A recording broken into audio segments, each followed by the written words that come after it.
और ये बात अलीशा तक भी पहुंच गई। लिखा है जब मर्दे खुदा अलीशा ने सुना कि शाह इस्राएल ने अपने कपड़े फाड़े, तो बादशाह को कहला भेजा कि तूने अपने कपड़े क्यों फाड़े, अब उसे मेरे पास आने दे और वो जान लेगा कि इस्राएल में एक नबी। कहता है तुझे कपड़े फाड़ने की तो जरूरत ही नहीं थी, तुझे ये करना नहीं चाहिए था। ये आएगा और ये जान लेगा कि इस्राएल में कोई नबी है। आगे और बात आगे बढ़ती है। ऊपर से ये सूरमा है और अंदर से ये, एक बात करूं, सूरमा कोड़ी हो सकता है, हालेलुया खादमों, खुदा के लोगों, सूरमा कोड़ी हो सकता है लेकिन ममसू कोड़ी नहीं हो सकता। ममसू में और सूरमा में फर्क है। चाबी जूलियट सूरमा था लेकिन दाऊद ममसू था।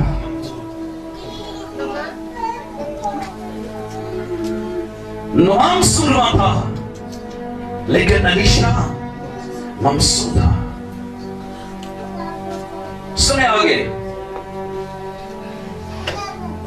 नुआम अपने घोड़ों और रथों समेत आया और अलीशा के घर के दरवाजे पर खड़ा हुआ।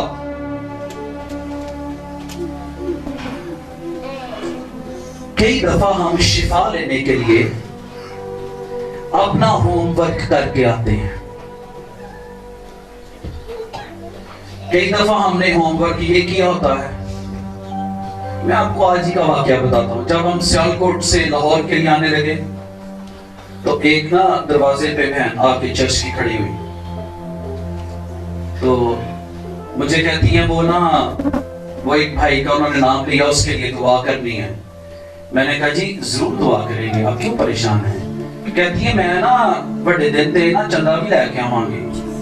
चलो फिर जे खुदा करे जे एनजी काम हो जावे थे। क्या तू खुदा की कुदरत को रुपए पैसे से खरीदना चाहती है? और आज कलीसिया का अलमिया, आज कलीसिया की तबाही और बर्बादी का एक ये भी सबब है कि लोग बड़े बड़े हदिये दे के शिफा हासिल करना चाहते हैं। हजारों पहाड़ों के छुपाए खुदा कहता है मेरे हैं। क्या मैं सांडों का गोश्त खाऊंगा?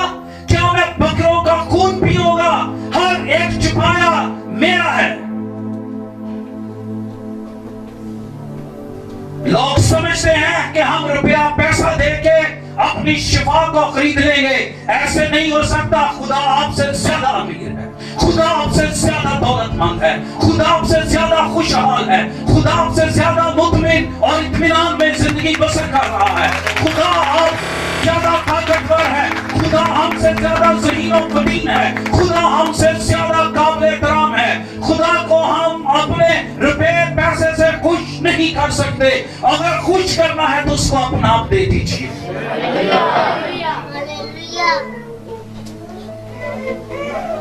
अगर हदियों से खुदा को हम खुश करके अपने मामला को दुरुस्त कर लें तो गरीब के सारे मारी जान फिर बेचारे। आप मुझे बताएं प्लीज, बैत हस्दा के हौस पे जो लोग बीमारियों के अंदर तड़प रहे थे, पशमुर्दा थे, आप समझते हैं? वहां थोड़ा सा विजुअलाइज कीजिए इस बात को।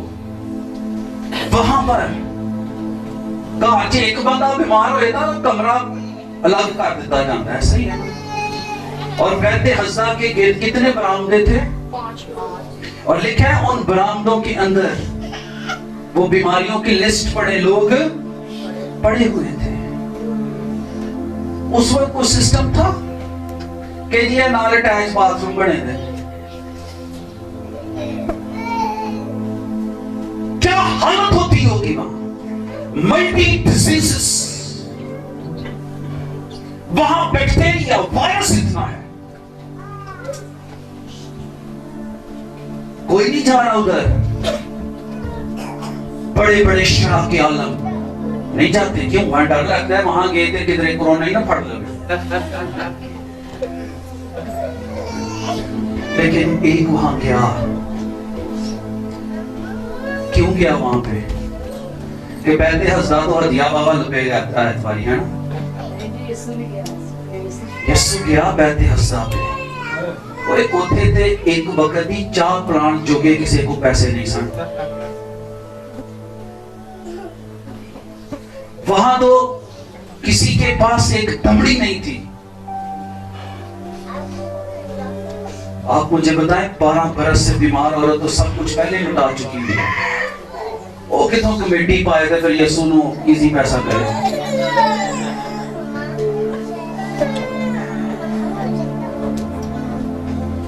नमान वहां गया है अपने रथों के साथ, अपने फौजियों के साथ। उसने कहा होगा कि नबी अपने घर में से भागता हुआ बाहर आएगा और सबसे पहले आके मुझे सल्यूट करेगा, हिज मैजेस्टी। कहेगा सर आप इतना सफर करके आए हैं, प्लीज आए मेरे साथ, बैठे पहले हम थोड़ी सी चाय पीते हैं। फिर वो मुझे पूछेगा आपके साथ क्या मसला है, आराम के सीमा से साहब। ओह आपको कोड़ है, मुझे बहुत दुख हुआ आपको कोड़ है। वो नमान समझा फिर ये मेरे कोड़ वाले हिस्सों के ऊपर अपना हाथ रखेगा और फिर ये अपने हाथों को आसमान की तरफ बुलंद करेगा और फिर एक लंबी सी दुआ करेगा। होमवर्क की तरह सी ਅਸੀਂ भी करके हमने, हम भी करके आते हैं। हम होमवर्क करके आते हैं, उत्थे पहला ते पता करिए वर्शिपर केड़ा आया है। जे मैनू नहीं पसंद ते मैं उस इबादत च उत्थे कलाम किने सुनाना है। जे ते मैनू पसंद है फिर तो मैं जावां, जे मैनू नहीं पता तो मैं भी अपनी नींदर खराब करनी है। लेकिन जो हमारे मुस्लिम बहन भाई हैं वो नहीं सोचते, क्योंकि उन्होंने पता ही कोई नहीं किसी का, उन्होंने की पता केड़ा वर्शिपर है केड़ा। लेकिन उनको ये जरूर पता है कि वहां पर ईसा मसीह आया है। उन्हें ये पता है कि वहां पर वो आया है तो जिंदा आसमान पर मौजूद है। उन्हें ये पता है कि यहाँ पर वो आ गया है जो मुर्दों को जिंदा करने की कुदरत रखता है। उन्हें ये पता है, वो किसी पादरी को नहीं जानते, वो किसी वर्शिपर को नहीं जानते, वो किसी मिनिस्ट्री को नहीं जानते, लेकिन उन्हें ये पता है कि जो यहाँ पर आया है अपने कीते के मुताबिक वो मिट्टी की चिड़िया बनाता, उसमें फूंक मारता और वो जिंदगी पाती है। इसलिए तो लिखा है कि अव्वल आखिर हो जाएंगे और आखिर अव्वल हो जाएंगे। और मैंने अपनी खिदमत में देखा है, आप सियालकोट कन्वेंशन के अंदर वो अपने मसीही सारे के सारे बैठे रह जाते हैं और जितने इनके गांव देहातों से मुसलमान लोग आए हैं वो अपनी शिफा और मौजा लेके हो जाते हैं। कि तुम्हें तेरी प्रॉब्लम ये नहीं है कि तू यहां पर शिफा लेने आया है, तेरी प्रॉब्लम ये है कि तू मंसूबाबंदी बहुत ज्यादा करके आया है। जी किसी को पता है? जी बताएं। वाजिबा उसने कहा कि नबी फरमाता है कि दरियाए यरदन में 7 गोते मार तो तेरा बदन साफ हो जाएगा। ओए ओए ओए, उसका तो गुस्सा रूज पे चला गया। कहते अगर मैंने आराम से आके यहां पर दरियाए यरदन में ही 7 खोदे मारने थे, तो जिन 2 दरियाओं को मैं पीछे फरफर और अबाना को छोड़ के आ गया हूं, क्या वो दरियाए यरदन से बड़े नहीं हैं? अगर मैंने खोदे मारने होते तो मैं उधर ही खोदे ना मार लेता। तो अगर ये खोदे मारने थे, अगर यही काम मुझे कहना था तो मुझे पहले बता देता। मैं वैसे ही इतना लंबा सफर करके क्यों आया हूं, मेरा तो टाइम वेस्ट हो गया है। लेकिन वो जानता नहीं था कि सामरिया के अंदर जिस दरियाए यरदन के बारे में वो बात कर रहा है, उस दरियाए यरदन की सरजमीन के बारे में शायद असूर जो है वो नहीं जानता, यानी नुमान सुरयानी जानता नहीं है कि जिस सरजमीन के बारे में वो बात करता है, this is the land of promises, ये वादे की सरजमीन है। और सबसे बड़ी बात यह है कि नुमान सुरयानी को पता ही नहीं है कि जिस दरिया में नबी ने इसको खोदे मारने के लिए कहा है, दुनिया का निजात दहिंदा इसी दरियाए यरदन में यूहन्ना से बपतिस्मा लेगा और रूह कुदस आसमान से उस पर नाज़िल होगा और उसी दरियाए यरदन के किनारे पर आसमान से ये आवाज आएगी कि ये मेरा प्यारा बेटा है जिससे मैं खुश हूं। हालेलुया। तू बातें करते आराम की, तुझे तो इस सरजमीन का पता नहीं है। तू बातें करता है फरफर और अबाना की, तुझे तो दरियाए यरदन का पता ही नहीं है। सुने, ये उधर से निकल के आया है और नबी इसको कहता है दरियाए यरदन में गोता मार। ए फिर किथे जांदा है वापस, ए वापस फिर किथे जांदा है पिया? फर दे अबाना वाल। नबी दा हाथ फड़ के नु अगे लेके आना चाहता है, ए वापस फिर किथे जाना चाहता है? पीछे जाना चाहता है। नबी कहता है इधर आ, इतने बपतिस्मा ले। वो कहता है नहीं, मैं ते उठी, मैं ते उठी जिथे मेरे बाप दादा। एक ना तो भी सी ते उन्हें कपड़े धोते, जो खुश्क हो गए ते ओदा जड़ा गधा सी ओदे उत्ते नहीं हुंदा ओ जड़ा पाया हुंदा, की कहंदे ने पुराना बहना भी कहंदे, पुराना वो पाया दा। तो भी ने एक पासे कपड़े रखे ते भार सामा करने वास्ते एक पासे उन्हें इटा रख दित्तियां। भाई सैमुअल जे एक समझदार बंदा गया, वो कहने लगा यार ऐ ते की करना है? कहंदा भार सामा कीता, कहंदा यार भार ते वाकई सामा हो गया। एक पासे कपड़े एक पासे इटा, लेकिन बाहर इंज भी सामा हो सकता है कि इटा कट ते अधे कपड़े इधरों इस पासे पा दे ते दूसरे पासे कपड़े हो जाएंगे ते बाहर सामा हो जाएगा। भाई सैमुअल नु देख के कहता यार गलती तो मैं बिल्कुल ठीक करना है भी इंज ही, पर मैं नहीं करना। यार ये गल ठीक है, तेरी समझ भी आ गई है, क्यों नहीं करनी? कहना नहीं भाई साहब मैं नहीं कर सकता। उन्हें आख्या अच्छा करी या ना करी, मैनू वजह दस तू क्यों नहीं करनी? कहना वजह ये कि मेरा अब्बा भी टा पांदा सी, मेरा दादा भी टा पांदा सी, ओदी विआई मिशन सी, मेरे दादे दी विआई मिशन सी, मेरे परदादे दी विआई मिशन सी। गल तेरी ठीक है, पर मेरा अब्बा ते दादा इंज ही करदे सन, इसलिए मैं इंज नहीं करना। वो कहंदा इधर दरियाए यरदन वाला, कहंदा नहीं मैं फर दे ओ आंदे आगे आओ, फिर वापस खादा फड़ ले होंदे ने, अगे आओ लोकी फिर नस नस कहता मैं दरियाए यरदन में खुदा नहीं दिखाऊंगा।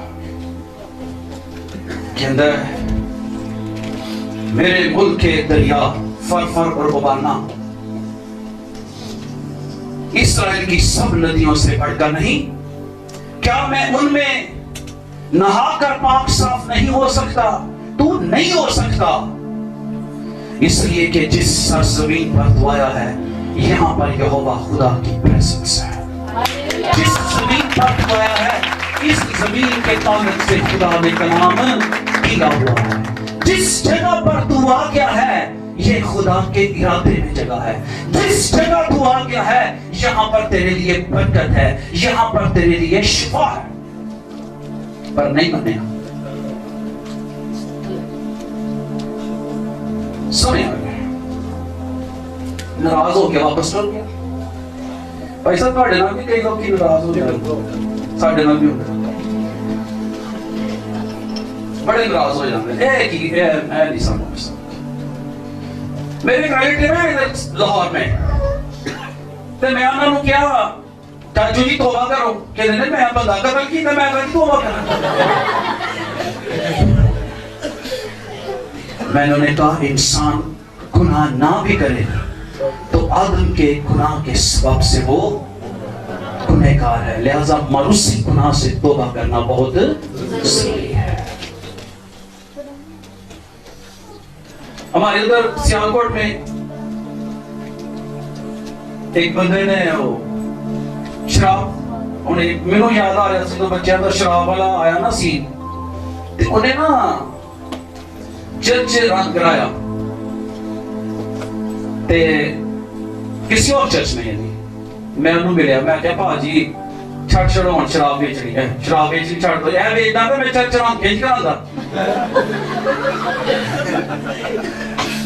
खुदा तेरे नशे के कारोबार के रुपए पैसे का मुताज, खुदा तुझे चाहता है कि तू उसके पास आ जा, तू उसके कदमों में आ जा।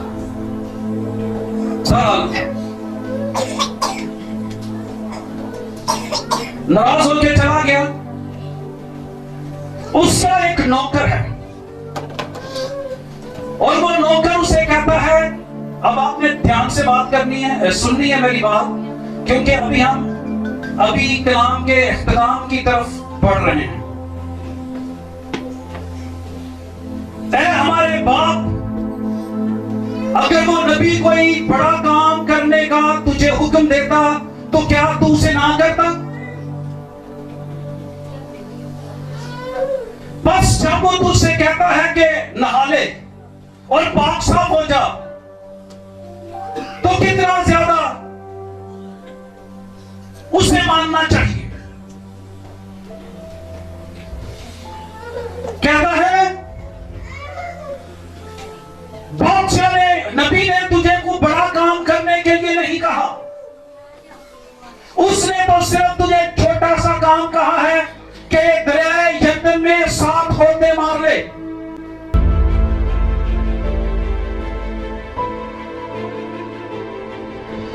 मसीह यीशु में आप सबकी सलामती हो। मसीह यीशु में आप सबका खादम पास्टर सैमुअल गिल। और अगर अभी तक आपने हमारे YouTube चैनल को पास्टर सैमुअल गिल को सब्सक्राइब नहीं किया तो अभी लाल बटन दबाकर हमारा YouTube channel pastor Samuel Gill को सब्सक्राइब करें और बेल आइकन को भी दबाएं ताकि हर नई आने वाली वीडियो आप तक बआसानी पहुंच सके। और हमारी वीडियो को लाइक और शेयर करें ताकि सब लोग बरकत पा सकें। शुक्रिया।